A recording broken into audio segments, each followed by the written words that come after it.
ඔයාට කලින් කතාව මතක නම් මූන් ෂීබායි නෙදර්බීස්ලා එක්ක ඇවිත් ජික්සින් ආඝාතය වටරනවා. මෙන්න මේ වෙලාවේ ඔහු රජුට පහර දෙනවා. ඒත් ජී මෙතනදී රජතුමාව පෙර ගන්නවා.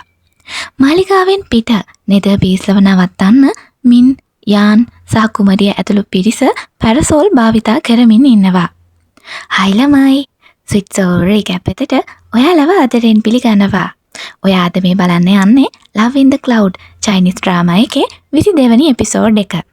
ඉතින් ඔයා මගේ channel එකට අලුත් කෙනෙක් නම් අමතක නොකර මාව subscribe කරලා වීඩියෝ එකට like එකක් දාන්න කියලා මං ආදරෙන් මතක් කරනවා. අද කතාව පටන් ගන්නෙ ජී හා මූන් ෂීබායි අතර ඇතිවෙන මාරාන්තික සටනකින්. මේ වෙලාවේ ජීට පුළුවන් වෙනවා මූන් ෂීබායිව වටන්න. ඉතින් ජී මේ වෙලාවේ ඔහුට කියනවා මූන් ෂීබායි, මං දැනගත්තා ඔයා මගේ ගුරුතුමියව මැරුව දවසේම ඔයාට කවදා හරි මේ වගේ ඉරණමක් තමයි අත් වෙන්නේ කියලා. ඒ වගේම කියනවා ඔබ මගේ අතෙන් මැරෙන්නවත් සුදුසු කෙනෙක් නෙමෙයි කියලා. මේ අතරේ මින් ඇතුළු පිරිස හරිම අමාරුවෙන් නෙදර්බීස්ලව පාලනය කරන්න ඉනවා. ඒ වගේම අපිට පෙන්නනවා මින් ෂියන්ගේ සහෝදරයව. ඔහු හැංගිලා බලන් ඉන්නවා මේ සිදුවීම දිහා. ඒ වගේම ඔහු හිතනවා මින් ෂියන් ජික්සින් ආඝාතයේ ඉන්නවා නම් මේත් එක්කම ඔහු මැරිලා යයි කියලා. මේ වෙලාවේ එන්නම නෙදර්බීස්ලගේ ශක්තිය වැඩි වෙනවා. ඒ ශක්තිය මින් ඇතුළු පිරිසට දරා ගන්න බැරුව එයාලව විසික් වෙනවා. මේ වෙලාවේ ජී ඇවිත් මින්ව අල්ල ගන්නවා. මෙතනට ලින් ඇතුළු පිරිසත් එකතු වෙනවා. ඉතින් ආඝාතය ආරක්ෂා කරන්න මෙයාලා හැමෝම එකට එකතු වෙනවා. මේ අතරේ රජු මූන් ෂීබායිට බනිනවා ජනතාව අනතුරේ දැම්ම එකට. ඒ වගේම ඔහු පොඩි කාලේ එයාලා ජික්සින් ආඝාතය ආරක්ෂා කරන්න දුන්න පොරොන්දු අමතකද කියලා අහනවා. ඉතින් මූන් ෂීබායිට මේ අතරේ බලය දරා ගන්න බැරි වෙනවා. මොකද නෙදර්බීස්ලා කලබල වුණාම තමන්ගේ ස්වාමියාටවත් කීකරු වෙන්නේ නැහැලු. අන්න ඒ නිසා. ඉතින් මූන් ෂීබායි රජුට බනිනවා සාමය රකින්න තාපසේක් උනාද තමුන් කිසිම බලයක් නැහැ. මේ රට පාලනය කරන්න ඔය විදිහට බෑ. අන්න ඒ හින්දා තමයි මට මේක කරන්න සිද්ධ වුණේ කියලා. ඒත් රජු ඔහුට බනිනවා මෝඩයා තමුන් නිසා සම්පූර්ණම ජික්සින් ආඝාතය විනාශ වෙලා ගිහින් දැන් කියලා. ඉතින් මේ කතාව අවසානයේ මූන් ෂීබායිගේ ප්‍රාථමික ආත්මය දැවි අලු වෙනවා. මේ වෙලාවේ රජු හඬා වැළපෙනවා රජුගේ සහෝදරයා නිසා ඔහු. මේ අතරේ අපිට පෙන්නනවා මින් ජී ඇතුළු පිරිසත් අත්වලින් ලේත් එනවා එයාලා පැරසෝලේ කරකවමින් ඉඳලා. මොකද පරසෝලේ කරකවමින් ඉඳියාම තමයි ඒකෙන් බලය නිකුත් වෙන්නේ. ඒ වගේම ඒකට පුළුවන් නෙදර්බීස්ලව නවත්තන්න. ඒත් මූන් ෂීබායිගේ මරණයත් සමග තත්ත්වය තවත් දරුණු වෙනවා. ඔවුන්ව පාලනය කරන්න කෙනෙක් නැති නිසා. ඉතින් එයාලා මිනිස්සුන්ටත් හානි කරන්න පටන් ගන්නවා. මේ වෙලාවේ මින් ඇගේ ආධ්‍යාත්මික නහරේ දිහා බලනවා. මොකද ඇයට වැඩි කාලයක් ඉතුරු වෙලා නැහැ. ඇය අවසාන මල්පෙති කිහිපය තමයි මේ පාවිච්චි කරන්න යන්නේ. ඉතින් එහෙම කළොත් එහෙම ඇය මැරෙනවා. මින් මේ වෙලාවේ ජීට කියනවා එක දෙයක් විතරයි තවත් අපිට කරන්න ඉතුරු වෙලා තියෙන්නේ කියලා. ඒ තමයි එයාලා ඊයේ කතා වුණු විදිහට හાર્ට් බෝන් ආරාව කරන්න තමයි තියෙන්නේ. ඉතින් ඒ හරහා පුළුවන් නෙදර්බීස්ලව මුද්‍රා තියන්න. ඒත් මේ මන්ත්‍රය අතරතුර එකිනෙකාගේ හදවත් සහ මනස එක්ව නොතිබුණොත් එහෙම එයාලා ස්වයන් දැවීමකට ලක් වෙලා ඔවුන්ගේ ආත්මයන් විනාශ වෙන්න පටන් ගන්නවා. මේ අවදානම නිසා වසර ලක්ෂ ගානකට කලින් කිසිම කෙනෙක් මේ මන්ත්‍රය පාවිච්චි කළා නැහැ. ඒත් මේ වෙලාවේ මින් හාජී අවසානයේ තීරණය කරනවා හાર્ට් බොන්ඩ් ආරාව සිද්ධ කිරීමට. ඉතින් එයාලා එකිනෙකා දෙස බලාගෙන එයාලා කතා වුණු දේම මතක් කරනවා. එහෙම මතක් කරමින් මේ මායා කර්මය මෙතනදි සිද්ධ කරනවා. එයාලා වටේට ගොඩක් ලොකු මායාවක් ගමන් කරනවා. මේක දිහා බලන් ඉන්න ලින් හිතනවා හાર્ට් බොන්ඩ් ආරාව කරන්න පුළුවන් එකම හදවතක් සහ මනසක් බෙදාගත්ත අයට විතරයි කියලා. මේ වෙලාවේ මින්හාජී එකවර කියනවා අපි එකට ජීවත් වෙලා එකට මිය යමු කියලා. මොකද මේක අසාර්ථක වුණොත් එහෙම එයාලා මැරිලා යන නිසා. ඉතින් අවසානයේ මේ මන්ත්‍රයේ බලය මගින් මින්ඩ හා ජීට හැකි වෙනවා නෙදර් බීස්ටව පරසක්වල විවරයක් හදලා ඒ මාර්ගයෙන් සියල්ලන්ම මුද්‍රා තියන්න. ඒත් මින් දැන් ඉන්නේ එයාගේ අමාරුම තත්වයේ. මොකද එයාලා දැන් මේ මුද්‍රා තියන්න ඒගොල්ලන්ගේ සම්පූර්ණ ශක්තියම පාවිච්චි කරපු නිසා. ඉතින් මේ වෙලාවේ ජී මින් දිහා බලන් කියනවා අපි ඒක කරා කියලා. ඒ වගේම ඒක නම් නියමයි කියනවා. ඉතින් එයාලා ඒ දෙන්න දිහා බලාගෙන hina වෙනවා. ඒත් මේ වෙලාවේ මින් එකපාරටම අතුරුදහන් වෙලා යනවා. ඉතින් රාජ්‍ය ජනතාව සතුටු වෙනවා රාජ්‍ය බේරුණ එකට. මේ අතරේ පූස් පැටියා මින්ව නැවතත් එක්කගෙන එනවා ගෙදරට. ඇයට ලේවමනෙත් යනවා. මේ වෙලාවේ අපිට පෙන්නනවා මින්ට තවත් ඉතුරු වෙලා තියෙන්නේ එකම එක මල් පෙත්තක් විතරයි. ඒ කියන්නේ ඇගේ කාලය දැන් ඉවරයි කියලා. ඉතින් පූස් පැටියා මින්ව සුව කරන්න ඔහුගේ බලය ඇයට පාවිච්චි කරනවා. පූස් පැටියා කියන්නේ මෙහෙම වුණොත් එහෙම ඔබට යාඥා රාත්‍රීන් ඉවර වෙන කල්වත් ජීවත් වෙන්න බැරි වේවි කියලා. ඒ වගේම අපි ඉක්මන් කරලා රන් මෙනේරි ගන්න අවශ්‍ය බව ඔහු ඇයට කියනවා. ඒත් මින් මේ වෙලාවේ කියන්නේ බය වෙන්න එපා මට පුළුවන් වේවි ජීවත් වෙන්න කියලා. ඒත් මේ වෙද්දිත් ස්වර්ගික දුක නිසා මින් ගොඩක් අමාරුවෙන් ඇයව ගල් වෙමින් තමයි පවතින්නේ.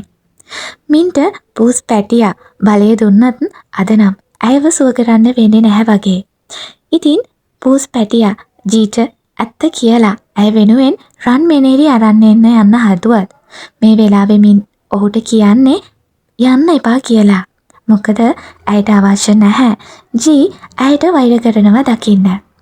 පූස් පැටියා කියනවා ජී ඇත්තටම ඔබට ගොඩක් ආදරෙයි. ඉතින් ඔහු ඇත්ත දැනගත්තොත් එහෙම අපිට උදව් කරයි කියලා. ඒත් මින් මේකට කැමති වෙන්නේ නැහැ. ඉතින් පූස් පැටියා තවත් ඔහුගේ බලය මින්ට ලබා දෙනවා.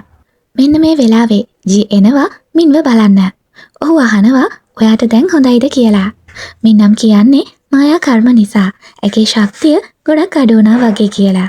ඒත් ඔයාට නම් කිසිම අමාරුවක් නෑ වගේ නේද කියලා ඇය ජීට කියනවා. මේ වෙලාවේ මින් අහනවා ඔයා බය වුණාද කියලා. ජී කියනවා ඔව් මට හිතුනේ ඔයා මාව දාලා ගියා කියලා.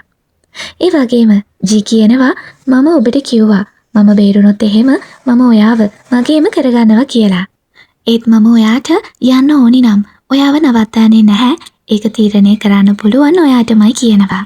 ඒ වගේම ඔහු කියනවා යාඥා රාත්‍රිය තව දවස් 3ක් තියෙනවා. ඒ දිගු රැයවල් ඔයා හොඳට හිතලා බලලා මේ තීරණය ගන්න කියලත් ඔහු මින්ට කියනවා. මින් මොකුත් නොකිය ඔහු දිහා බලන් ඉන්නවා.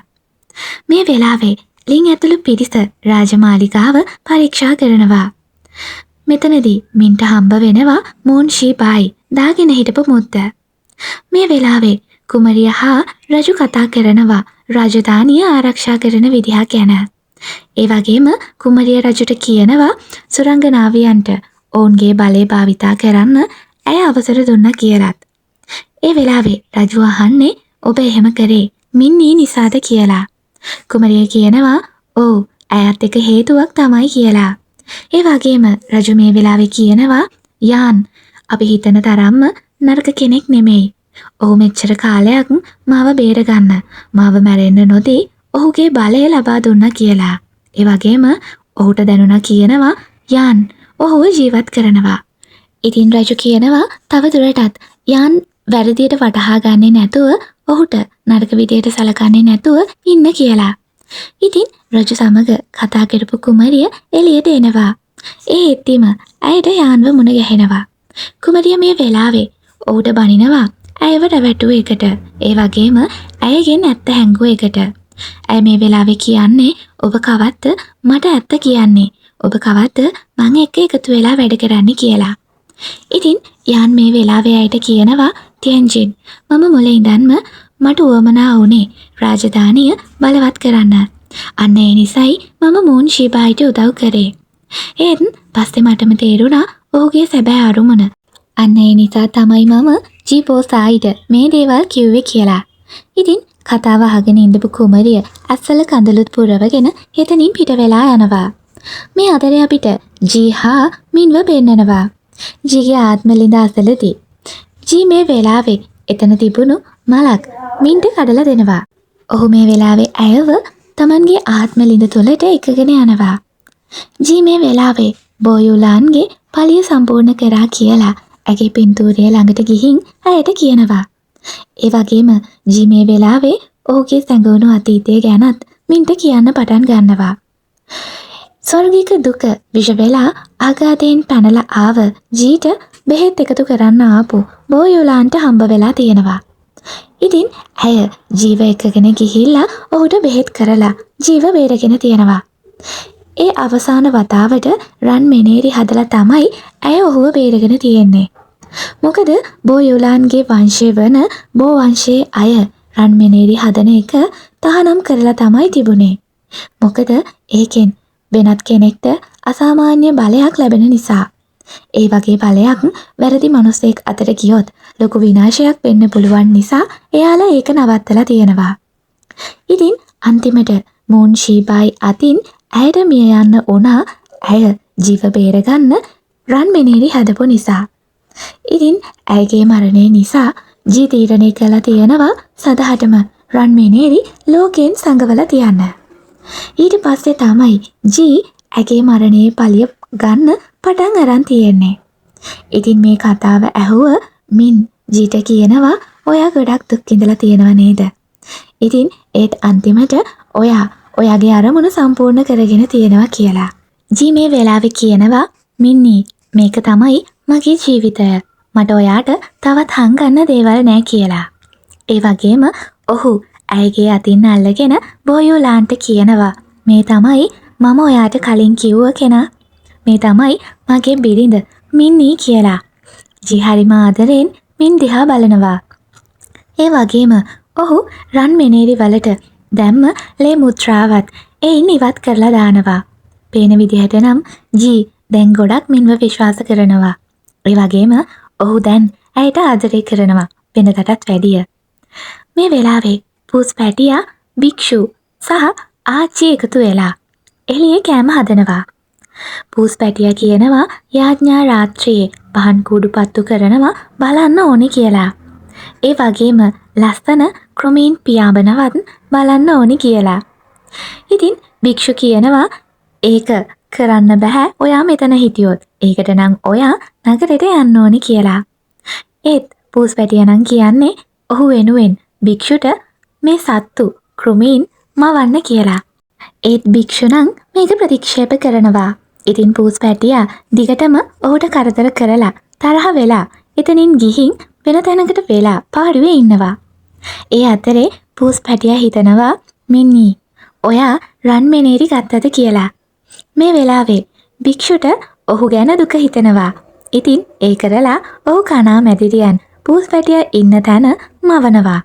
ඉතින් පූස් පැටියා ඒ දිහා බලාගෙන ඔවුන්ගේ පස්සෙන් දුව සෙල්ලම් කරනවා. භික්ෂු ඔහු දිහා බලාගෙන hina වෙනවා. ආච්චි සහ භික්ෂු කතා වෙනවා මින්ෂයන් ආවොත් එහෙම මින්නීව ආයෙත් එකගෙන ආවිද කියලා.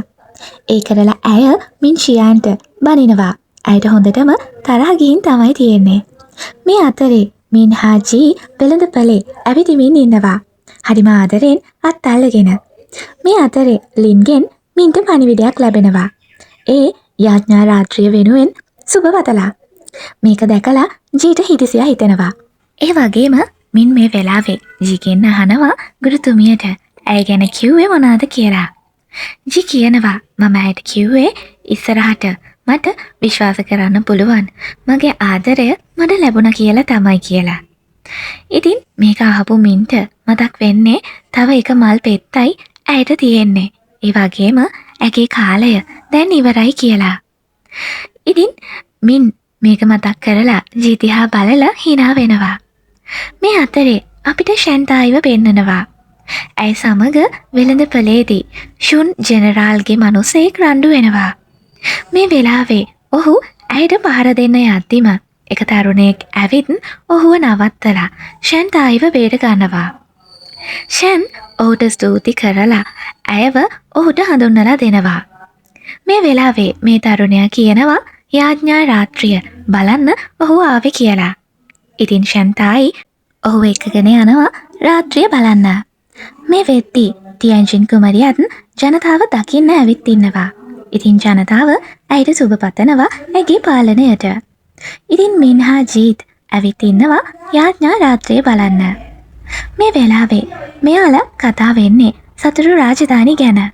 ඉතින් මින් කියනවා අපිට තව ඉස්සරහට ගොඩක් කරදර වේවි. ඒ දේවල් වලට මුහුණ දෙන්න වේවි කියලා. මේ වෙලාවේ කුමරිය ළඟට එන මෙන් ඇයට කතා කරනවා පොඩි කාලේ වගේ අපි එකට සෙල්ලම් කරමු කියලා. ඒත් කුමරිය කියනවා දැන් ඉස්සර වගේ මට එහෙම සෙල්ලම් කරන්න බැහැ. මට තමයි රාජකාරි පැවරිලා තියෙන්නේ මුළු රාජධානියම කියලා. මේ වෙලාවේ යන් ඈත ඉඳන් කුමරිය දිහා බලන් ඉඳලා ඇය ආස කරන මල් ඇය වෙනුවෙන් වටවනවා. කුමරිය හරිම ආසාවෙන් ඒ දිහා බලාගෙන ඉන්නවා. මේ අතරේ ජීහාමින් වන්ගු මුහුදට ඇවිත් ඉන්නවා. එයාලා මුහුද දිහා බලාගෙන ඉඳගෙන ඉන්නවා. මේ වෙලාවේ ජී කියනවා ඔහුට විශ්වාස කරන්න පුළුවන් එකම කෙනා මින් කියලා. මොකද රන්මෙනේරි ගන්න හැමෝම ඔහුගෙන් උත්සාහ කරත් මින්ට කවදාවත් ඒක අවශ්‍ය වුණේ නැහැ. අන්න ඒ නිසා ඔහුට ඇය ගැන ගොඩක් විශ්වාසයි කියනවා. මේ වෙලාවේ මින් දුකින් වගේ හිතින් හිතනවා ඕනවට වඩා මව විශ්වාස කරන්න එපා කියලා. මේ වෙලාවේ ජී වයින් එකක් එළියට ගන්නවා. ඒක එදා ඔහු වෙනුවෙන් මින් හදාගෙන ඇවිත් රන්මෙනේරි කියලා අනිත් අයට බොරුවට විහිළු කරපු වයින් එක. ඉතින් ජී දැන් මේක බොන්න තමයි මේ ලෑස්ති වෙන්නේ. මින් මේ වෙලාවේ ඔහුගෙන් අහනවා ඔයා කවුරුත් හදන කෑම බීම ගන්නෙ නැහැනේ. ඉතින් අද මේක බොනවද කියලා. ඒත් ජී කියනවා ඔයා හදපු නිසා මේක පිට කෙනෙක් හදපු දෙයක් නෙමේනේ. ඉතින් මම ඒක ගන්නවා කියලා. එහෙම කියලා ඔහු මින්ටත් වීදුරුවක් දීලා ඇයත් එක්ක එකට බොන්න හදනවා. ඉතින් මේ වෙලාවේ ජී බොන්න හදන එක මින් නවත්තනවා. ජී අහනවා ඇයි ඔයා මේකට වස දැම්මද කියලා. ඉතින් මින් කියන්නේ ඔව් කියලා. ඒත් ජී ඒක බොනවා. මේ වෙලාවේ මිනුත් මේක බොනවා. ඒ වගේම ඇගේ ඇස්වලින් කඳුළු වැටෙනවා. මේ අතරේ අපිට පෙන්නනවා වන්ගු මුහුදට ලස්සනම ලස්සන ආශිර්වාද තාරකාවන් කඩා වැටෙනවා. ඉතින් ඔයා මොකද හිතන්නේ?